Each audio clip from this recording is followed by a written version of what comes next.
As you have realized by now, I have had many experiences throughout my lifetime, and even more than I have mentioned so far.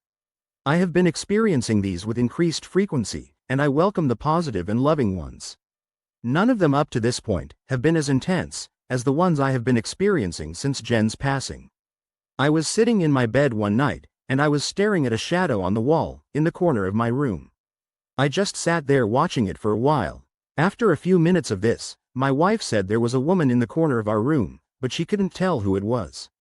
Often when spirits have just passed, it takes a little while for them to wake up. If someone passes in their sleep, or unexpectedly, it can take them longer to understand they have passed. There are beings on that side, to help them with their journey. We all emit energies and frequencies. I have tinnitus, which could be a frequency I personally can't, or haven't tuned into. I believe a psychic medium like my wife has tuned into the frequency and energy emitted by spirits. It may take a bit of time to tune in the frequency, like when we had old-style radios with the round tuner knobs.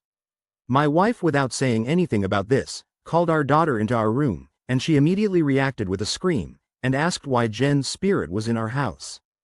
Don't take that the wrong way, even psychic mediums can still be shocked by spirits. My wife has often feared or been scared by different spirits at times. This was the most unexpected thing I have experienced in my life until this point. The first thing I kept thinking is, why the hell would she come here to me after everything that happened? I just kept asking why. At this point, my wife Christine began to communicate with her and started to wake her up, as she describes it.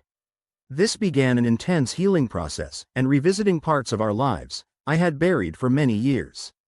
I have been communicating with her ever since, either by speaking to her myself, or with my wife speaking to her spirit directly. There will be some people at this point that will say, why didn't she come to be with me then? Trust me, she has visited many of you, and will continue to do so. Just look for the signs she has or is showing you. This is an ongoing process, and I can only reveal what has already happened, or what is presently happening. Yes, even I have many questions at this point. The answers will be revealed to me when they are meant to be. Remember earlier, I asked my guides and angels for love I never experienced before. This was something I couldn't imagine in a million years. We have gone through our mistakes and regrets in life, and agreed, we will both let them go now. It does neither of us any good to hold on to them. When I say we spoke, try to remember, sometimes it's me speaking to her, and other times, it is communicating through my wife and her gifts. Again, there's a reason she was put in my path, and she has those gifts. Never have I had this much of interaction with any spirit, other than my guardian angel Amber and my spirit guides. No, that doesn't mean she speaks to me non-stop, and she is not always with me. Spirits have other people to visit, and other tasks they must do. There are several songs that were released recently, and I hear them repeatedly on my radio. The first one is, Easy on Me, by Adele. It describes to A.T. how Jen would feel about not giving me a second chance when we were young. The next one is, Knowing You, by Kenny Chesney. You will just have to listen to this one to understand. One that's now played on the radio that I stumbled upon is, Even Though I'm Leaving, by Luke Combs. The song is about his father passing away, and he is telling him, although he's leaving, he will still be right here. There are other songs that bring back a lot of memories, and others that likely hold a hidden message. A lot of songs I listen to often take on a different context after different events happen in life. The solo project Sully Erna did, titled Journey to Avalon, could be the soundtrack of this journey. Now that I have gotten off topic slightly, despite it being quite relevant to this whole process. Jen spoke to my wife about why she chose to come be with me, and she said, it was because I am safe. I felt safe to her. She also said she wanted to go home at first, which I imagine most spirits do feel this way at first. Remember, Jen always knew deep down inside, if she needed my help, I would be there for her, like when she was with the guy she was with, when me and my wife helped her. Although I am learning a lot about why things happened and what went wrong. I'm also learning, there's parts of this story I can't confirm. There are people who can confirm those things, but none of us will know the full extent of what happened in life, unless Jen chooses to reveal it, and then someone, or some event confirms it. Despite everything that happened in our lives, I now know we both loved each other deep down inside. I also know, you don't always get second chances, so never waste an opportunity.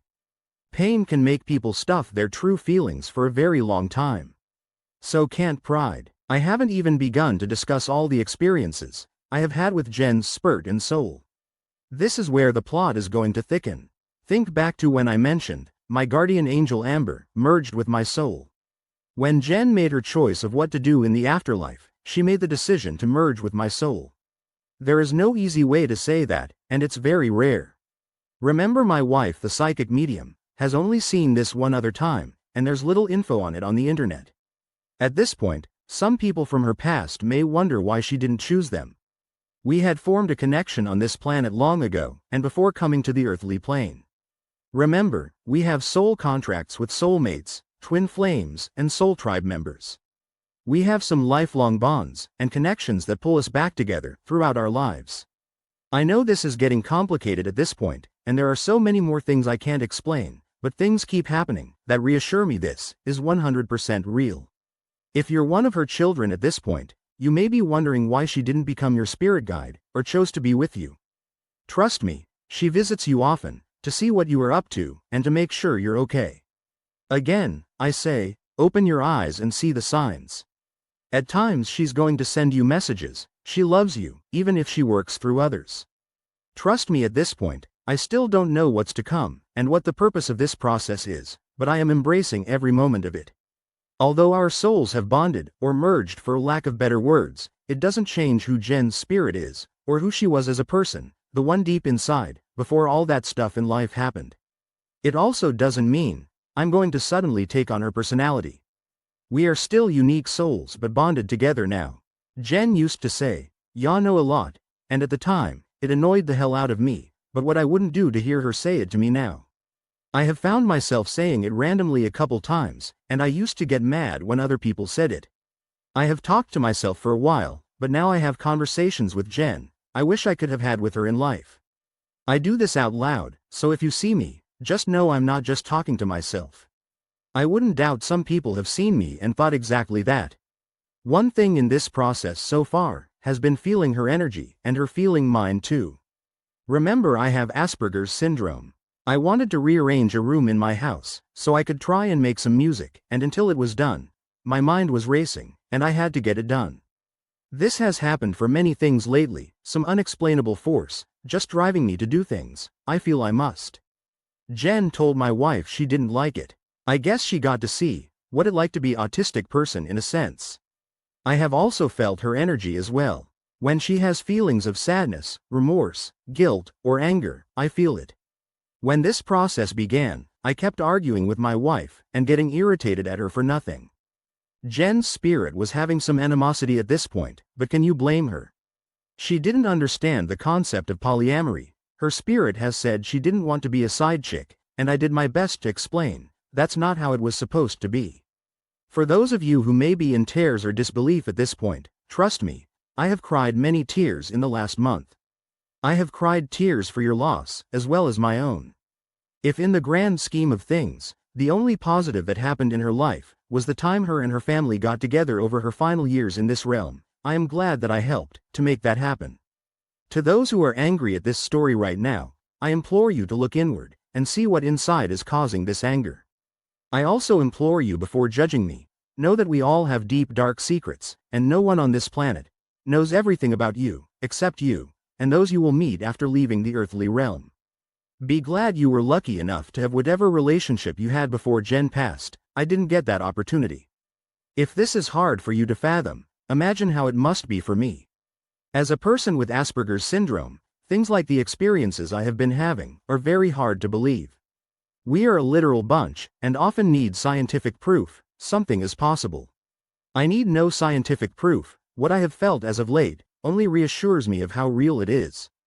There is some force driving me to write this story at this very time, and it's flowing out of me like nothing I have ever wrote before. One odd thing that happened with the music I have been hearing on the radio, Everything I Do It For You, by Bryan Adams, was mine and Jen's song when we were together as teenagers. When this process began, I heard that song on the radio one time and haven't heard it since. I hadn't listened to that song in years and would always change the station if it came on. I did hear, Heaven, another Bryan Adams song. There could be multiple messages in that, but I'll let you interpret it yourself.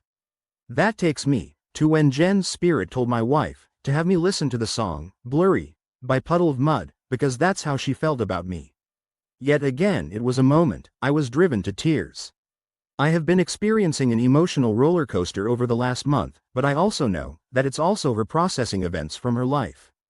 At this point you likely have a lot of questions. Whether or not she can see my memories is not something me or my wife know either way, but lean to that's probably not likely. My wife has seen my soul has tears in it, but it's healing. This is something I didn't know existed and never dreamt possible. In life, we as humans get married to form a lifelong bond. In the soul bonding experience, Jen had her soul form into an energy marriage with mine. Our souls are energy, whether we are alive or have passed away. It's gluing two souls together in a sense. It's a bond that in my wife's experience is rare. This is way more powerful than the bond of marriage. It's something that happens on a higher emotional level. It's different than an attachment. For example, the grandfather who wanted to protect his granddaughter. My wife believes it's a high honor to have a soul bond because it's a higher form of love. An attachment is more like a clingy needed soul. You serve some purpose to them, possibly amusement or bad things, in the case of negative attachments. A perfect example of an attachment is Robert the Doll, which the movie Chucky was loosely based on. If you are even more confused than you were before, I understand. This is hard to grasp, but imagine what it must feel like to be me for a minute. My wife has said this bond is only going to get stronger as time goes on. If you don't understand this process, just think what it's like for me. I am experiencing things I never imagined, and I have no idea what to expect or what comes next. I am also being driven to do things along the way. In conversations I have had with Jen's spirit through my wife, she told me she felt ignored, that her kids didn't need her that much, now they had grown up. I asked her about her fiancé, the guy she was with when she passed, and she said, even he started paying less attention to her. I don't know how their relationship was, except for what she chooses to share with me. She said everyone in her family was wrapped up in their own lives by the time she passed. I know, when she was in the throes of her addiction, people likely ignored her. There were also many who enabled her for ulterior motives. When she was experiencing her problems, it was overwhelming, and it took a major toll on the people closest to her. There is no pain worse than watching some you love killing themselves with what they are putting in their body. It's also very painful watching what it does to the people around the person. The worst part is doing everything you can, and no matter what you do or say, you can't truly reach the person. I have been down memory lane a lot in the last month as well. Yay, there were lots of missed opportunities and people who interfered with fate, but that's on their karma. I can dream about all the what ifs I want, but it won't change a single thing, no matter how much I wish it could. Everything that has happened up until this point has led me to exactly where I am and what I am experiencing. The universe has bigger plans for our souls, and I am going to enjoy every minute of the ride. This gives me another chance to have a relationship with the beautiful soul Jen is deep down inside, in a way I never expected or imagined possible in this lifetime. Spirits have things they must do on that side. This could be a multitude of things, and I'm not versed in the many different types of tasks spirits are assigned. Jen is presently reading a book. Neither my wife nor I know exactly what the book is, but she is spending a good deal of time reading it. Not that time is a concept that matters on the other side. As of earlier, my wife said she was on chapter 7. I have seen from the book, The Afterlife of Billy Fingers. When you get to the other side, you spend a lot of time going over your life. I am leaning to the conclusion, this is Jen's personal book of memories. This may not be accurate, and the answer may be revealed later. As far I know, this is just the beginning of whatever is to come. I feel there is some bigger purpose to all of this, and I will spend my life doing what I can to make sure the desired results are achieved.